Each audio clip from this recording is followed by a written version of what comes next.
Morning guys. आज हम लोग 6 मार्च के करंट अफेयर पढ़ेंगे और पहला क्वेश्चन है हमारा। हाल ही में बीपीसीएल ने अपना ब्रांड एम्बेसडर किसे बनाया है? तो बीपीसीएल का फुल फॉर्म होता है भारत पेट्रोलियम कॉर्पोरेशन लिमिटेड। ये भारत की दूसरी सबसे बड़ी तेल कंपनी है और ये महारत्न स्टेटस रखती है और अभी 13वें नंबर की महारत्न कंपनी बनी है ऑयल इंडिया लिमिटेड। अब हम बात करते हैं बीपीसीएल के ब्रांड एम्बेसडर की। तो बीपीसीएल के दो ब्रांड एम्बेसडर हैं। पहले प्योर फॉर श्योर के हैं राहुल द्रविड़ और स्पीड प्रीमियर पेट्रोल के हैं नीरज चोपड़ा। इसके अतिरिक्त हम ब्रांड अलग अलग ब्रांड एम्बेसडर देखेंगे, लेकिन उससे पहले हम बीपीसीएल का जो हेडक्वार्टर है वो मुंबई में है। तो हम और अन्य ब्रांड एम्बेसडर देखते हैं, जैसे एसबीआई के हैं एमएस धोनी, टाटा समूह के हैं अमिताभ बच्चन, एयरटेल के ऋतिक रोशन, एचडीएफसी बैंक के दीपिका पादुकोण और ये बिस्लेरी की भी हैं दीपिका पादुकोण, यूनिक्लो की हैं कैटरीना कैफ, जियो के हैं शाहरुख खान, अमेजॉन के हैं रणदीप हुड्डा, फ्लिपकार्ट के हैं आलिया भट्ट, यूनेस्को के हैं आयुष्मान खुराना। तो हमने इस क्वेश्चन से इतना कवर किया है। नेक्स्ट क्वेश्चन हम लेते हैं। देश का सबसे बड़ा सॉरी देश का पहला गोला बारूद मिसाइल विनिर्माण परिसर कहाँ स्थापित हो रहा है? तो ये हो रहा है कानपुर में। कानपुर ये यूपी का एक जिला है कानपुर। इसके द्वारा हो रहा है, अडानी समूह द्वारा स्थापित हो रहा है। यह एक ऐसा परिसर होगा जहां गोला बारूद मिसाइलों का निर्माण किया जाएगा और ये देश का सबसे बड़ा होगा क्योंकि ये 500 एकड़ परिसर में और 3000 करोड़ लागत से बन रहा है। इससे भारत को आत्मनिर्भर, रोजगार में बढ़ावा, अर्थव्यवस्था में बढ़ावा मिलने का अनुमान है।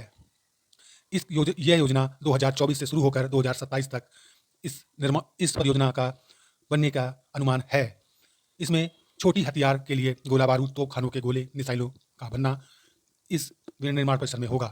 तीसरा हम लोग क्वेश्चन लेते हैं।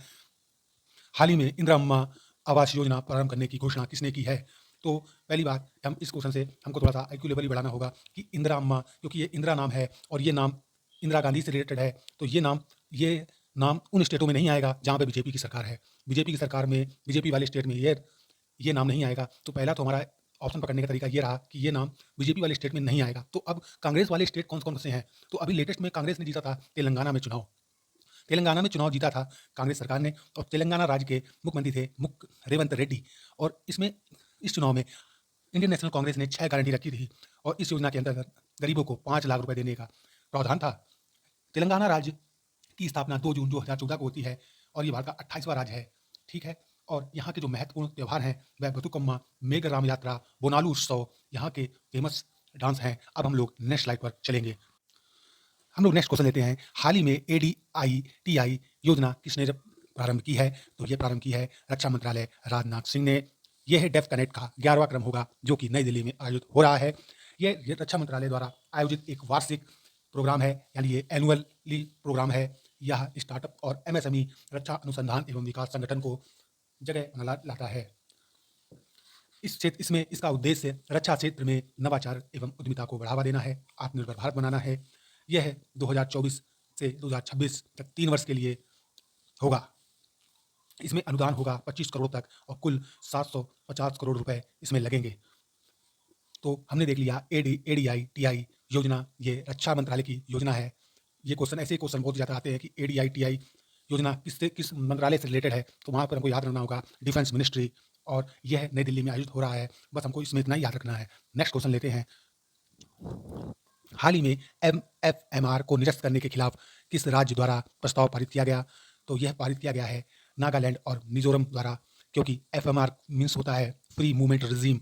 क्या है ये एफएमआर? क्योंकि एक ही समुदाय के लोग दोनों तरफ रहते हैं, तो ऐसे में डिफरेंस करना बहुत ही मुश्किल होता है। और नागालैंड और मिजोरम राज्य द्वारा के खिलाफ प्रस्ताव पारित किया गया और ये सुरक्षा कारणों से, घुसपैठियों को रोकने से ये केंद्र सरकार ने एफएमआर को निरस्त किया है। ये हमारा नॉर्थ ईस्ट इंडिया है। हम आपको नेक्स्ट इससे दिखाते हैं। ये हमारा चीटर कॉक हिस्सा है, ये वाला, जिसमें चाइना, ये बहुत ही सेंसिटिव एरिया है क्योंकि चाइना इस एरिया को हड़पने की कोशिश करता रहता है। यदि वह इस क्षेत्र को भारत से अलग कर दे तो ये 8 राज्य से भारत की कनेक्टिविटी टूट जाएगी। तो ये बहुत ही सेंसिटिव एरिया है। ये भारत बांग्लादेश को देखिए तीनों ओर से घिरे हुए है, जल से भी, थल से भी, और भारत की सबसे लंबी बॉर्डर जो है वह बांग्लादेश से ही है। ये हमारा त्रिपुरा राज्य है। तो हमने इस क्वेश्चन से इतना कवर किया। नेक्स्ट क्वेश्चन हम लेंगे। हाल ही में सुप्रीम कोर्ट ने किस अनुच्छेद के द्वारा पैसे लेकर वोट देने को निरस्त कर दिया?